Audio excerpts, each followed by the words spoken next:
Kayak belum pernah ya gue nge-review X5 dan juga test drive untuk mengetahui gimana sih kemampuan off-roadnya, dan itu akan kita lakukan hari ini.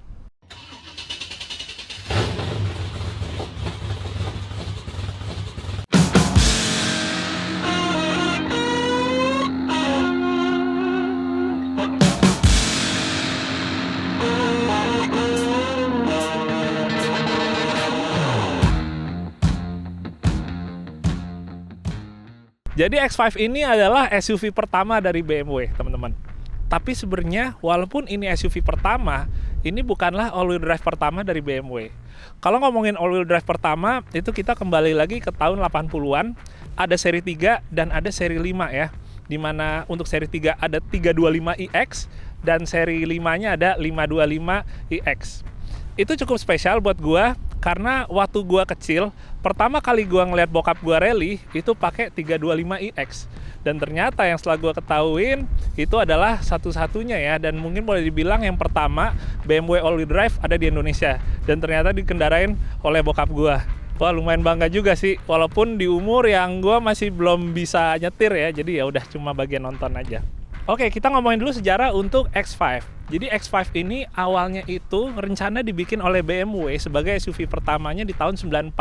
Di tahun itu Land Rover baru aja dibeli oleh BMW, sehingga saat mencoba untuk mendevelop X5 ini, mereka mencoba untuk menggabungkan teknologi Land Rover dan juga dengan teknologi yang ada di BMW. Jadi boleh dibilang generasi pertama X5 ini dengan kode E53 ini adalah gabungan dari BMW E39 dan juga Range Rover yang generasi ketiga dengan kode L322. Jadi kalau kita ngomongin mesin, itu mesinnya sama ya, kayak E39 atau kayak E46 yang pakai mesin 3000 cc, lalu juga sama-sama 6 silinder. Dan sementara untuk teknologi yang diaplikasi dari Land Rover itu seperti misalnya fitur-fitur off-roadnya ya, manajemen untuk off-roadnya, dan juga beberapa fitur elektrik ya, misalnya kayak hill descent control dan lain-lain. Walaupun mobil ini udah diidein dari tahun 94, tapi akhirnya baru keluar itu tahun 99 ya, diproduksi tahun 99 dan berakhir di 2006. Ya, jadi boleh kita bilang 99 adalah tahun yang cukup bersejarah buat BMW, di mana akhirnya keluar juga SUV versi mereka. Sementara untuk kategorinya, dia itu secara ukuran masuk medium SUV. Tapi karena dia levelnya ada di atasnya, dia itu emang jatuhnya sebagai medium luxury SUV. Satu hal yang suka bikin orang penasaran sebenarnya adalah kemampuan off-roadnya ya. Kalau kita ngomongin untuk kenyamanannya, kemewahannya dipakai di dalam kota, ya udah nggak diraguin lagi ya, BMW gitu kan. Tapi gimana nih kemampuan off-roadnya? Jadi walaupun X5 ini adalah all-wheel drive, tapi banyak orang yang masih juga penasaran ya, kuat nggak ya kira-kira kakinya? Atau mungkin secara elektrikalnya, kalau kita pakai kayak masuk ke kubangan lumpur, nyebur ke air, rewel nggak tuh kira-kira? Takutnya baru bentar ada yang nyala ya, atau ada yang mati justru. Itu dia. Nanti kita akan cobain langsung, tapi gue pengen coba ngejelasin sedikit dulu tentang sistem dari all-wheel drive-nya. Gue akan nyoba ngejelasin secara sederhana sistem all-wheel drive yang ada di BMW. Dulu, tahun 80-an, yang sempat ada di seri 3 atau seri 5, itu sistemnya dia masih pakai visco coupling ya, jadi nggak elektrik. Kalau misalnya dia mau memindahin tenaganya, torsinya, depan, belakang, kanan, kiri, itu dia diatur dari viskositas yang ada di coupling. Baik untuk di diferensial tengah ya, maupun yang ada di diferensial gardan. Setelah itu kan tahun 90-an, BMW nggak ada lagi tuh yang all-wheel. Baru ada lagi tahun 99 di E53 ini. Tapi sistemnya ini nggak langsung X-Drive. Orang pada mikirnya semua X5 itu atau XX yang lain itu X-Drive. Emang sih, mayoritas semua X-Drive. Kecuali BMW X5 pas baru awal keluar 99.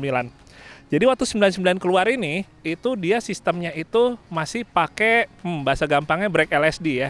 Dia ada sistem namanya DSC atau Dynamic Stability Control. Dia itu membagi putaran roda kanan kirinya itu berdasarkan elektrik, tapi dengan cara mengaplikasikan rem ya ke titik roda yang dirasa putarannya nggak berguna gitu ya, atau nggak ada traksi. Jadi mirip kayak di Jimny baru ya kalau sekarang, brake LSD. Tapi walaupun udah sama-sama elektrik, dia itu belum X-Drive. Sementara pas udah ada versi facelift di tahun 2003, itu baru pertama kali X-Drive muncul. Pas xDrive muncul, ya udah akhirnya baru orang tahu jenis atau sistem yang ada di BMW ini ya, yang akhirnya dikenal sampai sekarang karena cukup handal juga untuk dipakai di permukaan off-road. Kalau xDrive, dia modelnya itu udah full elektrik, tapi dia itu nggak mengaplikasikan rem ke titik roda yang dibutuhkan. Jadi dia udah full elektrik menggunakan aktuator yang dia akan memindahkan sendiri dengan lebih efisien dan juga lebih cepat ketimbang versi yang belum xDrive ini. Ya, jadi itu dia ya. Yang akan kita cobain ini adalah versi yang di antara xDrive dan di versi yang dulu. Cukup menarik sih, nanti kita coba ya. Sekarang langsung aja nih, kita ngebahas 2 X5 yang ada di samping gua. Ini adalah X5 milik dari Om Angki untuk yang silver, dan untuk yang hijau ini X5 milik dari Om Adit. Ini kedua-duanya sama-sama berkonsep untuk overland, teman-teman. Jadi bisa kelihatan ya dari rencana untuk pasang roof rack di atas ini. Sementara untuk yang Om Angki udah ada roof rack-nya.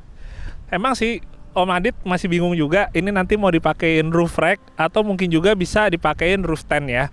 Tapi keduanya emang dikonsepin untuk overland. Jadi kalau kita lihat secara tampilannya itu juga nggak terlalu radikal ya atau ekstrim.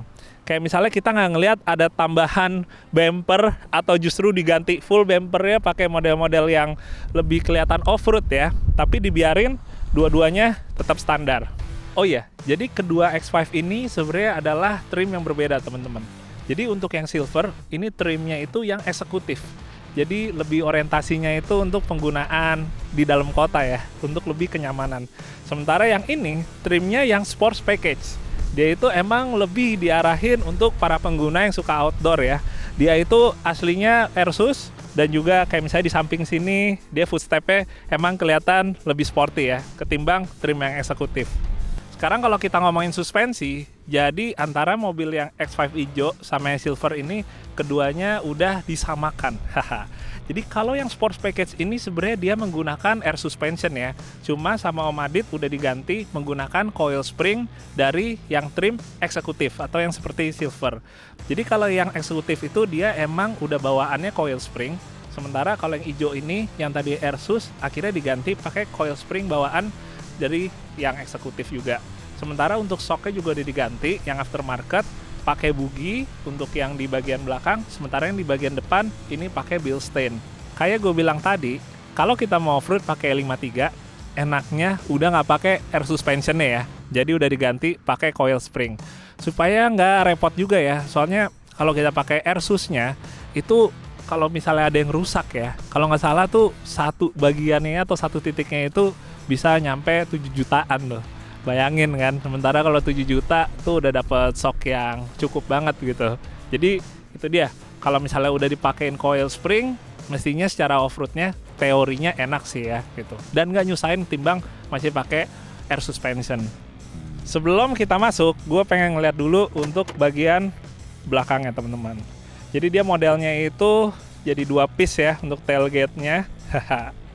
Jadi tetap bisa nongkrong di belakang sini. Lumayan sih, katanya sih kuat sih untuk dipakai berapa orang ya gitu, aman gitu.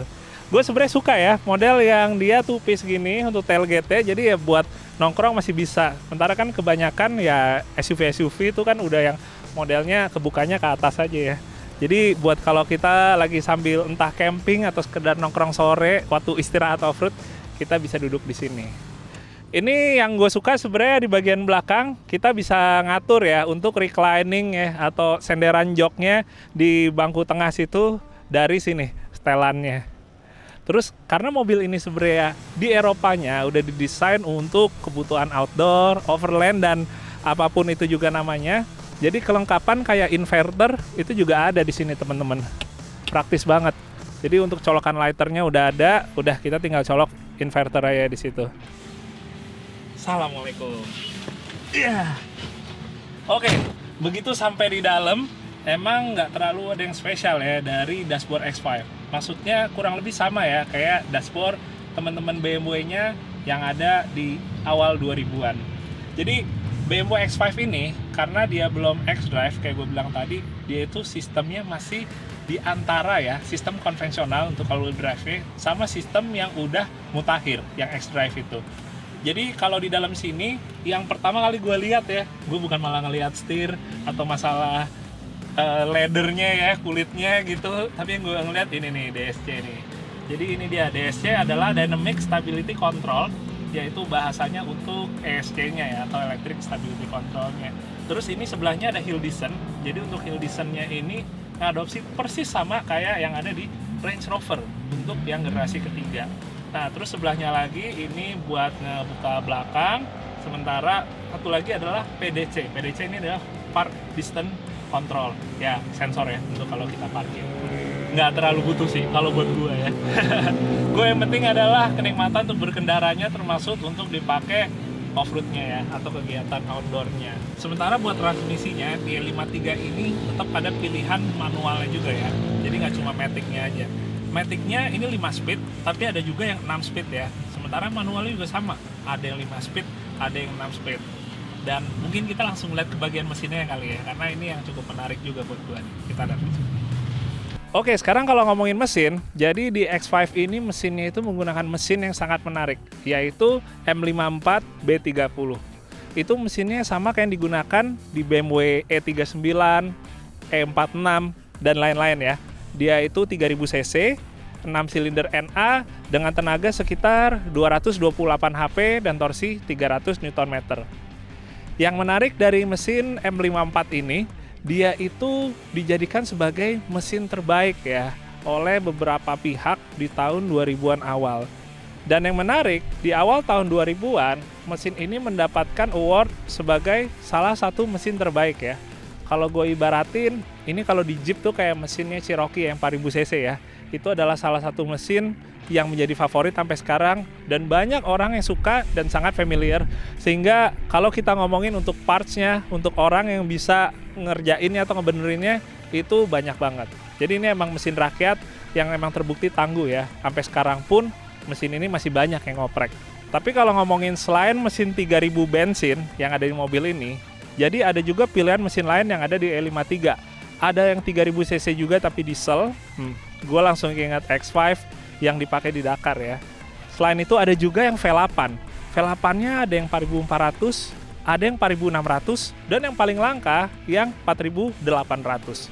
Jadi keseluruhan mesinnya itu emang kalau yang paling banyak populasinya yang 3000 bensin ini. Sementara untuk yang 3000 diesel, setahu gua itu cuma ada satu ya kabarnya di Indonesia. Sementara untuk yang V8-nya, semakin versinya lebih tinggi cc-nya, dia itu semakin langka. Jadi kabarnya untuk yang 4800 sama, itu juga hitungan jari aja yang ada di Indonesia. Gokil sih. Tapi walaupun begitu, mesin yang 3000 cc ini menurut gua udah lebih dari cukup sebenarnya ya untuk kita pakai mau overland atau sekedar off-road ringan, itu tetap pastinya cukup menyenangkan. Kita coba aja ya. Oke teman-teman, saatnya kita nyobain nih L53-nya. Ini nggak perlu gue pindahin sama sekali ya ke 4-wheel apa ke 4-wheel yang low, karena emang ini kan sistemnya udah all-wheel. Jadi gue tinggal masukin ke D aja. Ya udah, kita langsung off-road aja ya. Gue pengen nyobain dulu untuk steering dan tenaganya ya. Kalau buat steering emang yang gue tahu banyak yang X5 yang E53 ini dia berat gitu setirnya. Tapi masih oke lah, masih dalam batas toleransi ya sih. Kayak lagi nyetir E46 ya, mungkin lebih kayak E39 gitu. Dari secara suara sama tenaganya ya. Bahkan gue nginjek pedal gasnya aja ya, modelnya ini kan yang model kayak pedal yang piano gitu kan, kalau di BMW gue bener kayak ngerasa lagi nyetir ya udah sedan BMW di tahun yang 2000 awal, tapi versi tinggi dan versi ya ini ya apa namanya all wheel drive gitu. Lumayan responsif sih. Jadi kalau gua ngomongin tenaga dengan HP sekitaran 228 HP, torsinya itu 300, nggak ada masalah kalau X5 ini dipakai buat off-road. Orang bilang yang bikin pusing itu partsnya ya, bener sih, makanya itu nanti akan kita bahas lagi. Gue nyobain dulu untuk lebih ke arah manuver ya sama tenaganya ya, responnya gimana. Dan kalau ngomongin untuk sistem all-wheel drive-nya, jadi BMW X5 yang awal sebelum tahun 2003, sebelum facelift itu, dia itu belum yang sistemnya X-Drive ya. Jadi dia tuh masih di tengah-tengah antara yang zaman dulu pakai viscose coupling sama yang udah era modern pakai X-Drive. Jadi kalau yang di sini pembagian tenaga ke depan dan ke belakang itu 60 banding 40 sekian.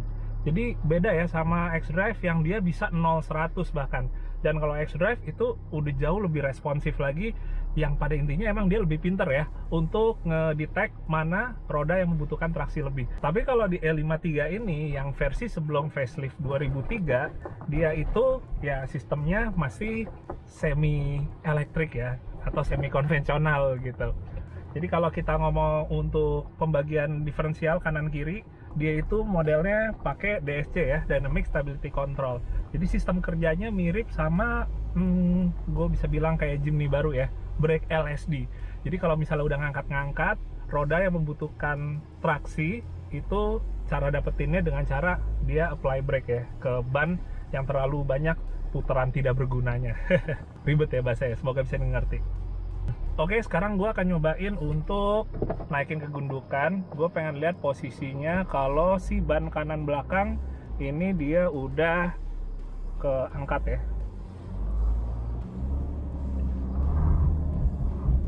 Ini posisinya udah ngangkat ya. Gue tambah lagi gasnya. Nah, dia baru bisa maju lagi. Walaupun semakin tinggi yang angkatnya ya. Tapi ya sebenarnya sih pada intinya dia itu mulai ngaplikasi rem ke roda yang ngambang tadi, supaya roda yang neken di tanah dia itu bisa bergerak lagi, jadi bisa maju lagi. Oke, kita akan coba lagi sekarang. Gue akan coba buat ngangkat ban kiri belakang ya, semoga keangkat nih. Oke, lurusin dulu setirnya. Gue mulai maju, kiriin dikit, gue sambil ngerasain. Oke, ini yang gue rasain, kiri belakang udah ngangkat teman-teman. Ini dalam keadaan DSC-nya aktif ya, jadi persis kayak yang sebelumnya. Kalau gue gas lagi, walaupun udah ngambang, dia tetap akan bisa maju. Tambah gas lagi, oke, dia mulai maju perlahan. Emang buat majunya dia nggak bisa langsung agresif gitu ya, kayak kita pakai LSD yang modelnya tuh clutch ya. Tapi ya pada intinya tetap bisa maju. Ya majunya smooth ya. Ya kalau bahasa positifnya smooth, kalau bahasa jeleknya telat gitu ya. Oke, sekarang gue pengen nyobain untuk hill climb-nya teman-teman. Oke, kita coba. AC tetap gue pasang ya teman-teman, karena gue berasumsi ya kebanyakan orang yang pakai ini untuk off-road pun tetap dalam keadaan AC terpasang. Gue akan patok di sekitar 1900-2000. Oke, di 2000-nya nggak naik ya.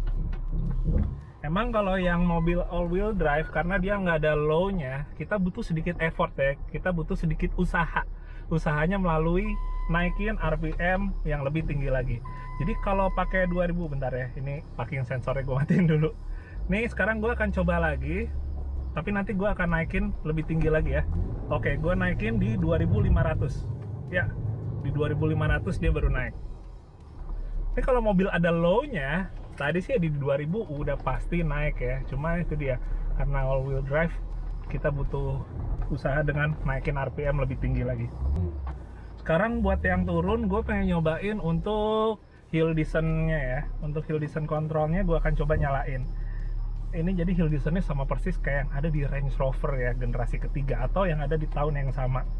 Jadi gue akan majuin tanpa gue injek rem ya, kita lihat. Emang kalau yang nggak kebiasa denger suara geruduk gitu agak serem juga ya. Padahal itu justru pas lagi si hill descent-nya itu lagi bekerja dia. Emang suaranya gitu ya, kasar gitu. Tapi yang terpenting, kalau di mobil ini gue rasain dari mulai awal mulai turun ke bawah, dia tuh langsung ini ya, langsung aktif gitu. Kalau mobil yang hill descent-nya jelek, dia biasanya turun terus baru setengah perjalanan aktif gitu, telat jadi ya. Tapi kalau ini dari mulai nunggu ke bawah, dia udah langsung aktif. Sekarang gue akan nyobain untuk posisi miringnya ya teman-teman ya. Ini yang sebenarnya bikin ngilu sebagian orang ya. Oke, ban kiri ngangkat, gue gas lagi sedikit, dia maju. Oke. Ini kalau ngomongin miring, posisi miringnya itu drivernya yang ada di bawah itu jauh lebih serem sih teman-teman, ketimbang kalau misalnya drivernya posisinya yang ada di atas ya. Ya berapa kali gue bilang itu, dan itu karena bener banget, jadi gue ulang terus sih perkataan itu. Oke, kita turunin lagi. Kalau pakai SUV yang ukurannya lumayan besar, emang nggak terlalu terasa ya. Apalagi semakin panjang wheelbase-nya. Kalau misalnya wheelbase semakin pendek, miring tuh lebih berasa lagi.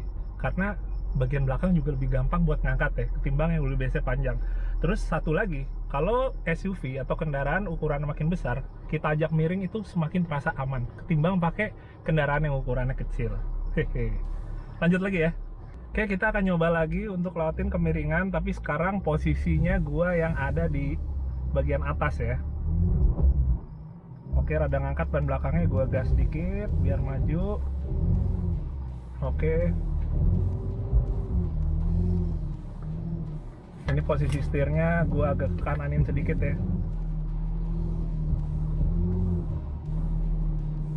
Oke, terus bisa. Gue patokannya kalau kayak gini tuh asal gue ngerasa ban kanan belakangnya dia jangan sampai ngangkat ya.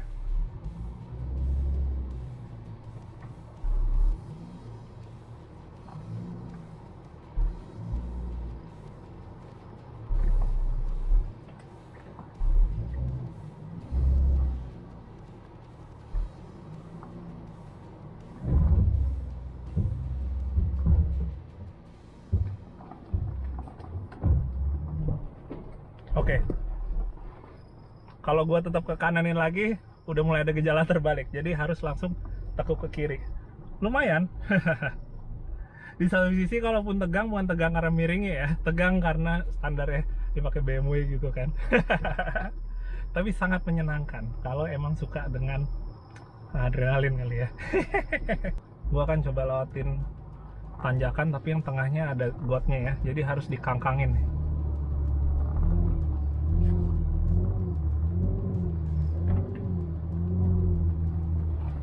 Oke, cukup menarik. Oke, gue mau coba turun ke sini sekarang. Turun langsung kanan.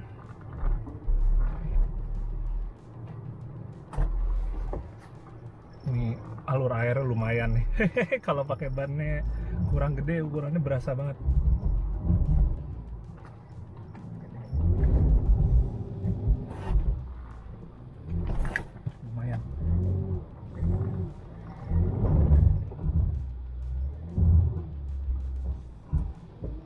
Posisi udah ngangkat nih kayak gini nih kanan depannya, cuma nggak apa-apa sih sebenarnya sih, tinggal lanjut lagi, gue ke kiriin sedikit. Oke, lanjut lagi ke kanan. Oke, nih masukin lubang dulu ban kiri depannya, gas sedikit. Oke, pindah jalur naik. Nah, ini agak gantung nih sini nih, gas aja, gas dulu, tambah lagi. Oke, kurang banyak nambahnya.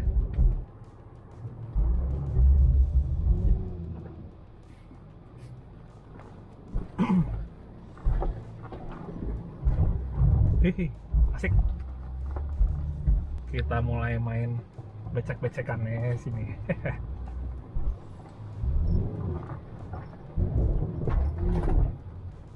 Mentok lah ya tengahnya. Oh, ternyata mentok tengahnya teman-teman di sini. Gua akan mundur dulu. Dan gua akan pindah ke yang sebelahnya aja ya. Sensornya cukup berisik ya, padahal kena alang-alang aja.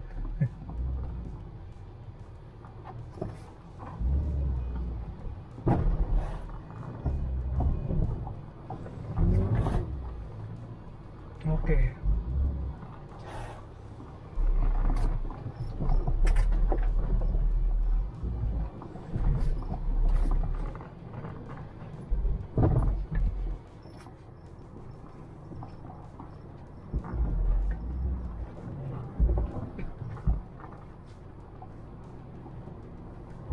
Emang kalau pakai mobil yang clearance-nya di bagian tengah ya, atau yang brake over angle-nya itu nggak terlalu besar, musuh utamanya adalah gundukan nih. Jadi bukan masalah kedalaman lumpur, bukan terjalnya tanjakan, tapi ngelintasin gundukan. Kita pas ngelewatin udah setengah perjalanan gitu, udah 50%. Aduh, kenangan nih, persis di bagian bawah kita nih. Itu aja sih sebenarnya. Ya kalau kita mau memperbaiki breakover angle ya, termasuk departure angle dan juga approach angle, ya dengan cara salah satunya itu ninggiin mobil. Tapi itu dia ya teman-teman, kalau di X5 ini dia salah satu cara yang termudahnya emang sama kayak mobil lain ya, diganjel ya. Tapi itu juga ada toleransinya, karena kalau terlalu tinggi ganjelannya, dia si as rodanya terlalu nekuk, dan itu malah justru membahayakan ya. Nggak cuma masalah jadi gampang jebol aja ya, tapi juga kita ngomong untuk kita handlingnya tuh juga jadi membahayakan, karena dia kurang bisa presisi jadi kita nyetirnya. Oke, kita lewatin lagi tali air di sini. Oke, udah ngangkat. Gua tambah lagi gasnya.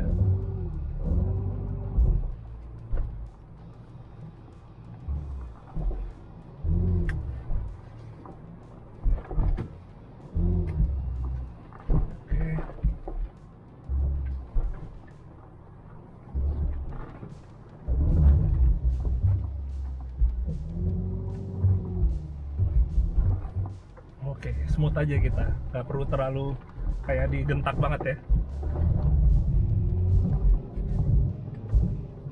Tambah lagi gasnya, maju dia teman-teman, maju dia. Kita coba lagi ke arah turunan sini. Gua posisiin dulu ban kanannya nempel sampai ke dinding. Nah, ini udah ngangkat nih di kiri belakang nih. Kenain ke dinding, oke, kirim lagi. Di posisi mobil tetap bisa rata. Oke, tambah gas, tambah gas. Oke, sejauh ini aman ya. Padahal tuh lumayan tadi tali-tali airnya ya, alur airnya lumayan dalam. Yang kalau posisiin bannya bisa bener sih, insya Allah sih aman sih untuk ke kolong-kolong mobil ya. Oke, depannya aman sih ya, clearance-nya. Belakangnya juga gas dikit. Oke, mentok nggak nih guys? Gue juga belum tahu ya.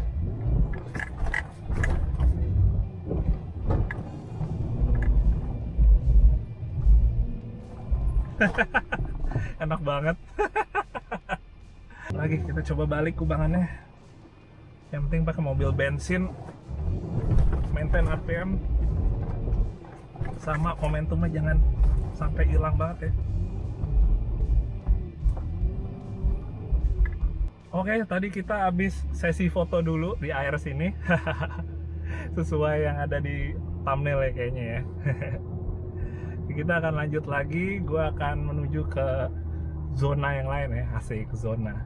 Tapi sejauh ini puas sih teman-teman ya, maksudnya gini, X5 setidaknya yang E53 ini kalau dipakai buat off-road sebenarnya kalau dibilang wah bakal banyak partsnya yang rewel, mungkin benar juga ya, itu nggak bisa dihindarin juga ya.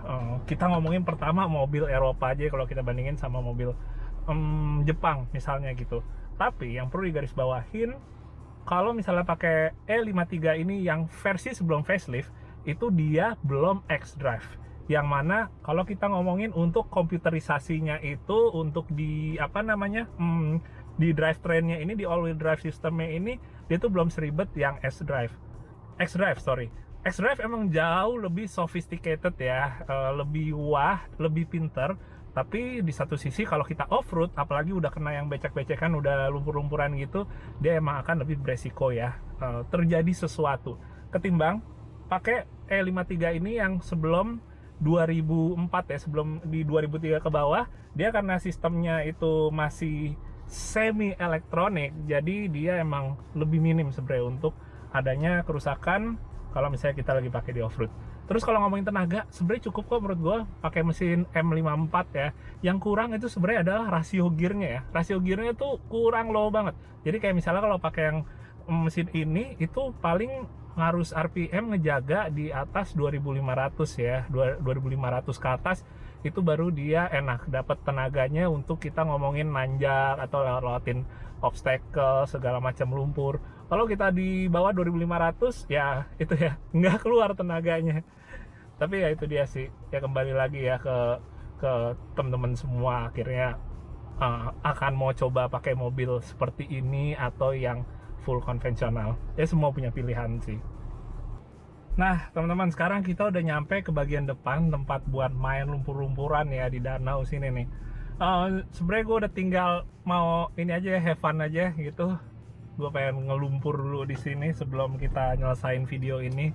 Jadi ya udah, kali ini gue akan lebih fokus buat ngegas aja ya. Oke, kita main lumpur sedikit.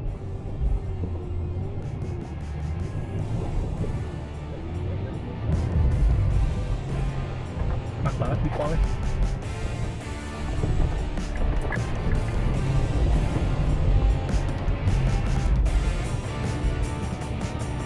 Cobain lagi ke sini.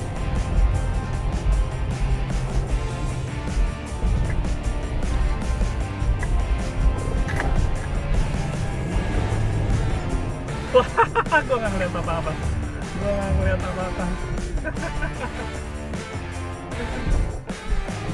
Aduh, seru banget. Oke, bismillah, kita cobain lagi untuk jalur yang panjang. Gue juga nggak tahu sebenarnya bisa apa enggak ya. Cuma katanya ownernya gas aja, ya udah.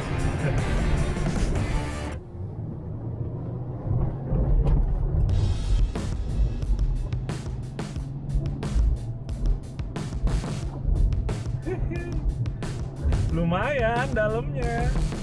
Gue tetap mesti maintain setirnya ya, soalnya dia ngalur jadi ngebuang ke kanan ke kiri.